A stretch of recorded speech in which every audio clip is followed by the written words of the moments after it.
নমস্কার বন্ধুরা, মিতার রোজকার রান্নায় আপনাদের স্বাগত।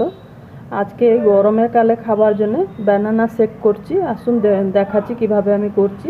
তার জন্য 4টে কলা নিয়েছি, কাজু কিশমিশ একটু নিয়েছি, 1 গ্লাস দুধ আর চিনি, আর কিছু লাগবে না। এই বরফটা লাগবে, বরফটার ওপরে দিয়ে খাবার জন্য। যে যদি বরফ না খেতে চায় সে না খেতেও পারবে। প্রথমে আমি এই গ্রাইন্ডিং জার ছোটোটাতে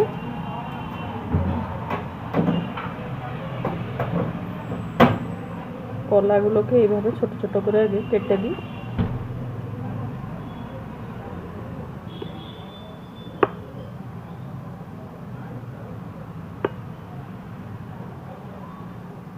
এভাবে সবগুলোকে কেটে দিয়ে এতে দুধ দিয়ে দেবো। এটা ফ্রিজের ঠান্ডা দুধ আছে, তাই বললাম যে যদি বরফ দিতে চাইলে আপনারা দিতে পারবেন, না দিতে চাইলেও কিছু অসুবিধা নেই, কারণ এটা ঠান্ডা দুধটাই। আর চিনিটা নিজেদের পছন্দের মতন, যদি কম মিষ্টি খাত থাকেন তাহলে কম দেবেন, বেশি মিষ্টি খেলে বেশি মিষ্টি একটু দেবেন। আমি তো তাও 4 চামচ দিয়েছি এতে। এবারে এটাকে গ্রাইন্ড করে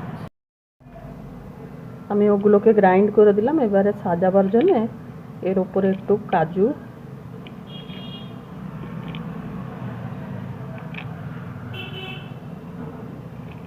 আর একটু কিশমিশ,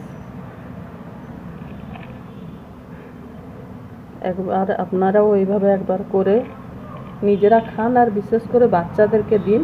ওরা এই ঠান্ডা জিনিসে গরমকালেতে বেশি খেতে চায়, আর এটা বাজারের কেনাও নয়, ঘরে তৈরি করে এটা দিলে ওরাও খুশি হবে। একবার আপনারা খেয়ে দেখুন, ভালো লাগলে আমার চ্যানেলটাকে লাইক, শেয়ার, সাবস্ক্রাইব করুন। ধন্যবাদ।